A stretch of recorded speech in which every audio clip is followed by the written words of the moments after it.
Thank you. So welcome everyone. My name is Anna and I'm a cybersecurity student from Manchester Metropolitan University. And today I'm going to talk about the accessibility challenges within cybersecurity, but more specifically, password policies and authentication methods. So starting off, what is the actual issue that we're facing? So in the IT world in general, there is a massive lack of accessibility, as we all know. And this is a huge problem as many people can't access things. We all know that we all have accounts nowadays, so everything needs a password. And this is especially apparent in cybersecurity, where password policies aren't as clear as they probably should be.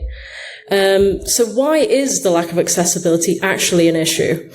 As we can see, the lack of accessibility does lead to lower employment rates in people who are disabled. This is because they don't have the accessibility needs that they need in their workplace, and they don't have the technologies that they need to actually access what they need to access, so they end up just not having a job. This impacts quite a large proportion of the UK. It's 24% of the population, and this is only the people that have been diagnosed. As we know, the NHS does try its best, but diagnoses are quite hard to get. So that number is probably a lot higher than it actually shows in the statistics. And how does this relate to password policies? Well, if they aren't accessible, people aren't going to be able to access accounts, and everything nowadays requires an account. If people can't access accounts, they can't access employment, they can't access what they actually need to access, and this is a massive problem. So to demonstrate this problem, I have made a password that by all standards is quite complex and quite secure. In fact, I have made this PowerPoint for a few months now and I still cannot remember this password. But it is a strong password. On all the sites that we have, it's not been compromised. It would take 93 trillion years to crack a password. And generally, this is what most companies and employers would expect when we talk about what a strong password is. Now, obviously, this isn't great, and there's many accessibility challenges that comes with it. So, for starters, the main accessibility challenges that we have is the limited capability of assistive technologies. Whenever we start talking about people who have disabilities, one of the first things that people say is, well, what about assistive technologies? Surely they're good enough. They aren't. They have their limited capabilities when it comes to, for example, reading the screen. If your UI is not compatible with it, it would just not be able to read it out, meaning a lot of people miss the crucial information that they need. As well as that, a lot of people rely on text-to-speech. If you're on a train, you are not going to say your password out loud. That means you can't do things like access your work account in a public train. You just can't access things in public in general unless you're willing to compromise your password, which I'm sure not many of us are. Another accessibility challenge is the actual lack of security knowledge that people with disabilities have. So within policies, it's usually not very clear what people mean, which leads to a lot of confusion in people who are disabled. This lack of security knowledge also impacts how secure some people can be. If you don't have the knowledge, you don't know what needs to change, you don't know how secure you actually are, and you become a target for attackers, more so than someone who isn't disabled. This is due to a lack of clear and accessible knowledge available that I will go into a bit later on. And then finally, the biggest one is the fact that password policies and authentication methods are just complex. We might think that they're accessible, but they actually lack a lot of accessibility. So, in terms of these methods, this is not an exhaustive list. There are many, many methods, many of which are not accessible. So the first one we have is password expiry. A lot of companies will think that after 6 months, your password has to expire, otherwise it's not secure. That is wrong. Please don't do that. What ends up happening is people will just change a couple of characters and call it a day. As security professionals, we care more about security than the average person. And I will tell you, someone who is disabled does not care that much about their password in general. They will go to what is the easiest for them to type out, what is most usable for them. adding in policies that just make it harder for them to access things is actually counterintuitive. We then have MFA, which is multi-factor authentication, and probably the most widely usable authentication method that there is. Now this, although being one of the better accessible methods, it's still not as accessible as it could be. It is still hard to use. There are extra steps involved. You usually need a second device and biometric authentication. People who have mobility issues will really struggle with a biometric authentication. If you have visual issues, you will struggle to even like scan your face or stuff like that. And a lot of MFA requires that. Any cognitive issues, you're going to see a pattern come up on your phone. You're going to see a number. You're going to forget it immediately. The thing's going to time out. You're not going to be able to access and get into your account. So that's a major issue with MFA. And then we have knowledge base, and although this one's kind of coming out of practice because we all know that it's not very secure anyway, it is still something that a lot of companies and employers will use. But again, an average person does not care as much about passwords as we do, especially someone who is disabled. So they will probably forget what their first pet name is. And the issue with knowledge-based authentication is that many times it is case sensitive. So if you put your first pet name with a capital letter and you completely forget, you're not going to be able to get into your account. It just caused a lot of frustration overall. So that's been a bit dim and dark, but what can we actually do about it? Some methods are easier than others. There's clear and accessible language in policy making. That's a given. If your policy is clear, you are able to reach more people with it. More people are able to understand it. It's just better overall. And it's also good for assistive technologies because they can actually see what is on the screen. Avoiding expiry-based policies and moving more towards a compromise-based policy. Now, what do I mean by this? If you're in your company, you should already have a compromise-based policy. If you don't, please get one. But if you know that a password has been compromised, then that is when you reset it. That is when you change things. You shouldn't be changing it on a month-to-month basis because that just causes frustration to everyone, and the service desk is going to have way more calls than they need. So moving towards compromise-based is more accessible than having expiry-based. Then we have having a usable password, like 3 random words joined together with a couple of characters on the end. Some people may not view this as secure. However, it is more usable. People are easily able to remember this password. I can easily remember dogtreelemon1 ?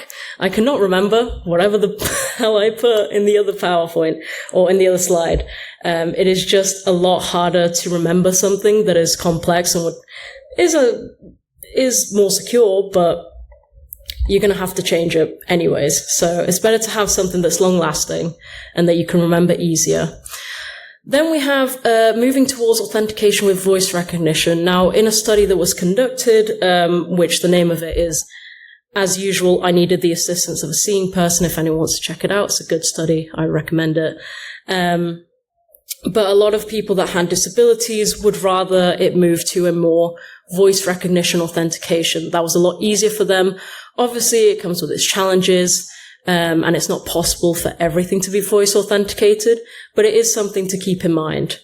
Then we have probably the most accessible one, even though it is still not even 100% accessible, and it's using password managers. If you don't know how it works, it will create a password for you. And then it will be complex. It will take the computer 93 trillion years to crack. And all you have to do is it saves it. And then whenever you access that website, it will just automatically appear. You don't need to worry about it. Why do I say it's still not 100% accessible? It's because if you have any mobility issues, you do still have to click some things. But it is way more accessible than anything else that is currently on the market. And then this one goes against everything that we've ever been taught, but it is an option, and it is securing or storing passwords in a physically secure space. If for whatever reason you do need to have those really complex passwords, you do need that password that I showed at the start, have it written down, have it in a place that is secure. in a place that is accessible by people. It's going to save you time rather than having to reset it and change it every single time that you want to use it. It's still not the most secure way, but when we compromise confidentiality in the CIA triad, which is a fundamental security principle for those who don't know, but if we compromise a bit of confidentiality, we're going to get more accessibility and availability, and you want people on your sites. You want people using your products. It's better for everyone involved. So, in conclusion, no policy or password authentication will ever be 100% accessible. Maybe in the future we will have something, but currently there is nothing that is 100% accessible. So we just need to focus more on usability rather than anything that is too secure. As people always say, a system that is secure is most likely not able to be accessed. And there's no point in having a secure system if you can't actually access that system. Secondly, speak to people. If there's people in your team that you know have issues with these kinds of things, then speak to them. It's not going to be a one-size-fits-all. It's not going to work for everyone, but at least speaking to them and finding out what the right solution is for them will be better than doing absolutely nothing. And then be mindful. Accessibility affects 24% of the population. And again, this is people that have been diagnosed. This is not everyone who suffers from it and is not diagnosed. So that's a quarter of the population that you would be alienating if you don't make things accessible. So please do consider making things more accessible. Consider having those talks with people. It massively helps. It reduces frustration for people. And overall, they're just going to be happier to be there. So thank you all for listening. Again, my name is Anna. I am a second-year student. Currently, it's studying cybersecurity, and I am looking for a placement. If anyone knows of any opportunities, I'd be very happy to speak to them about it. Thank you to Inka, my mentor, who has helped me do this presentation. We ran through it quite a few times, and she has massively helped me get everything down. And again, if you want to connect with me on LinkedIn, I would encourage it. And if there's anything else, you can email me on my email. Does anyone have any questions?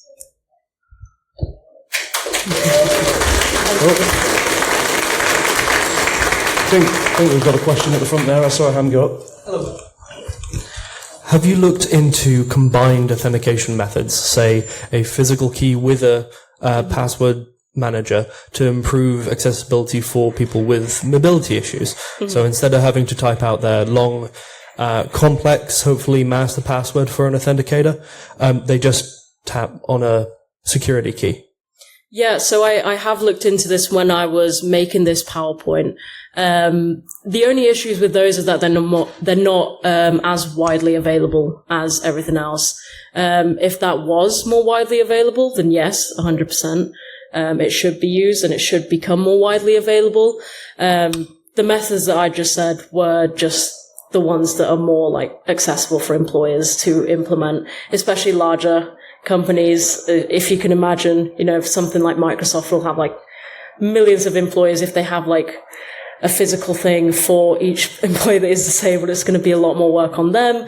And they should put in the work, but it doesn't always happen. So having something that's more like easily accessible by companies as well, I think is better than, having something that isn't. But it is unfortunate, yeah. Thank you. One more question, but it's going to be a quick one. Thanks. Hi, Rafik. Thank you very much. I'm talking in terms of a person who has an accessibility, eyesight-wise. Okay. So what about biometrics? I mean, have you looked into that as well? So I did look into biometrics. Yes. The only issue with biometrics, again, is that with all the authentication methods, they're not 100% accessible. They are more accessible than something like knowledge-based authentication. But it's more harder for people that have like mobility issues. Oh, yes. Because if they have a tremor in their hand and they have to do their fingerprint, it's going to be really frustrating. I mean, that can be really disastrous. Yeah, like my phone will not work with my fingerprint on a good day. So, possibly moving towards a more passwordless approach is the way forward. Yes. But again, there's limited research out there on it. So, but biometrics is still something that is widely considered for people that are disabled. It's just, it depends on the person. Again, it's not a one size fits all.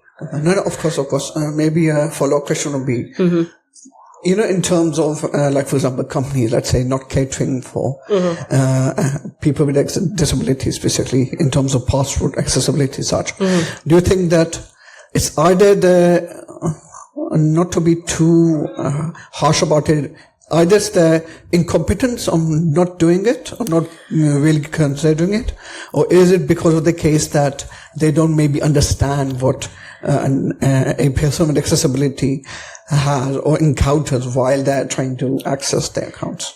I do think it's a mix of a lot of things. I think that a lot of companies just don't understand how big the disability population is in the UK. Exactly. And I think a part of it is also money. It costs more to be accessible, and a lot of companies aren't willing to put the money towards it, even though they should. But it is definitely a great question to ask. But they should, they don't, and it's unfortunate. But that is why I'm doing this talk. So hopefully more people are aware of it, and we can move towards a more accessible future for everyone. Thank you very much. Thank you. Thanks, Anna. So we're turning around the room in the next sort of 10 minutes or so for the next talk. So if you're planning on staying here, please stay. If you're planning on leaving, please leave. But thank you very much. Thank you.